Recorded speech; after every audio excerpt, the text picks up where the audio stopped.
అబద్ధపు హామీల ద్వారా కాంగ్రెస్ పార్టీ అధికారంలోకి వచ్చిందని ఎమ్మెల్సీ తక్కలపల్లి రవీందర్రావు అన్నారు. వరంగల్ రజతోత్సవం సందర్భంగా ప్రజలు కేసీఆర్ ప్రసంగం కోసం ఎదురు చూస్తున్నారని ఆయన అన్నారు.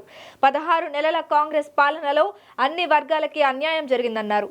నా భూతో నా భవిష్యత్ అనే రీతిలో బీఆర్ఎస్ రజతోత్సవ సభ ఉంటుందన్న ఎమ్మెల్సీ తక్కలపల్లి రవీందర్రావుతో మా Warangal correspondent Ramu face to face.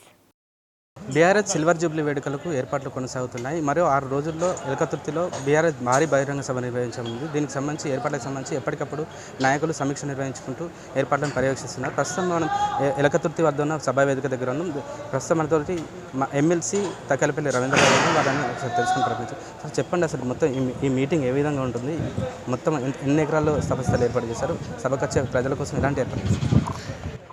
ఈ నెల 27వ తారీఖు నాడు జరిగే బీఆర్ఎస్ పార్టీ రజతోత్సవ వేడుకలు ఎలకతుర్తి మండల కేంద్రానికి చింతలపల్లి గ్రామానికి మధ్యన దాదాపు 1500 ఎకరాల్లో ఈ సభాస్థలికి సంబంధించి మేము రైతుల దగ్గర నుంచి ఈ భూమిని వారి అనుమతితోటి సేకరించి చదును చేసి అప్రోచ్ రోడ్లు కూడా వేసి మొత్తం కూడా సిద్ధంగా పెట్టాం.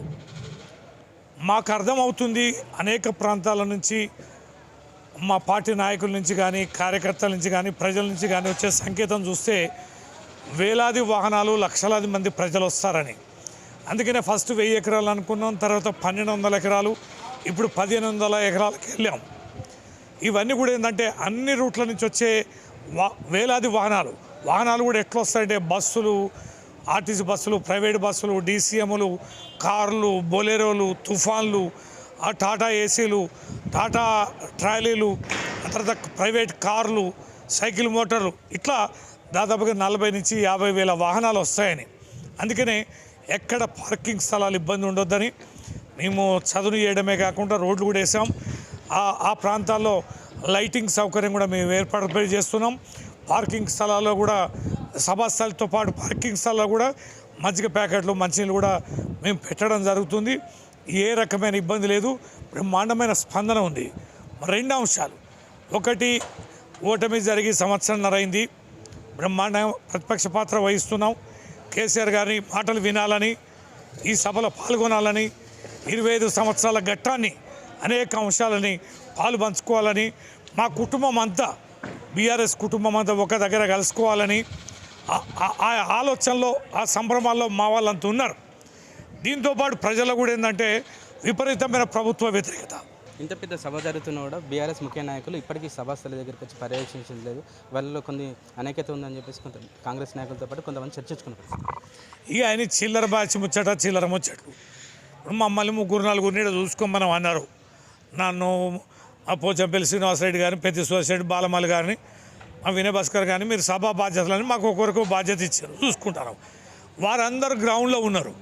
ఎవరి నియోజకవర్గాలు, ఎవరి జిల్లాలు, వారి సన్నాహక సమావేశాలు, కార్యకర్తల మీటింగ్లు, వాహనాలు ఎట్లా వస్తామన్న వాళ్ళందరినీ ఎట్లా వారికి వాహనాలు ఏర్పాటు చేయాలి, అందుబాటులోనే వాళ్ళ పని మీద వాళ్ళు ఉంటే వీళ్ళ దివాలకు వీళ్ళ డప్పులు మోగుతారు, ఆగమవుతారు. ఈ సభతోటి మా పని ఖతమైంది. ఇంకా 3.5 ఏళ్ళ పాలన ఉంది. అసలు ఈ పాలన 3.5 ఏళ్ళు ఎట చేయాలి? కేసీఆర్ గారు రంగప్రవేశం చేస్తే మరిగా మేము అడిగి ఎట్లేయాలి? రేపటి నుంచి అధికారులు కూడా చేతులు ఎత్తేస్తే మేము పాలన ఎట్లా చేయాలని, అరే వాళ్ళ కోసం వాళ్ళ కునిపోయి మా పని మేము సీరియస్గా చేసుకుంటాను. ప్రతి ఒక్కడికి సన్యాసి గారికి మాటలు జవాబులు చెప్పేంత తీరుబడి మాకు లేదు. మా బాధ్యతలు మేము పంచుకొని పనులు బ్రహ్మాండంగా చేసుకుంటున్నాం. వాళ్ళ భయాన్ని, వాళ్ళ అభద్రతని మా మీద నెట్టి మమ్మల్ని సమాధానం చెప్పమంటే ఎట్లా? వాళ్ళ సమాధానం వాళ్ళ పార్టీ క్యాడర్ నిలదీస్తుంది. ఇవాళ గ్రామాల్లో పోతే మేం కాదు, ఎక్కువ నిలదీసేది కాంగ్రెస్ వాళ్ళే. ఏది ఇచ్చినాము మేము ఊళ్ళలో ఉండలేకపోతాం.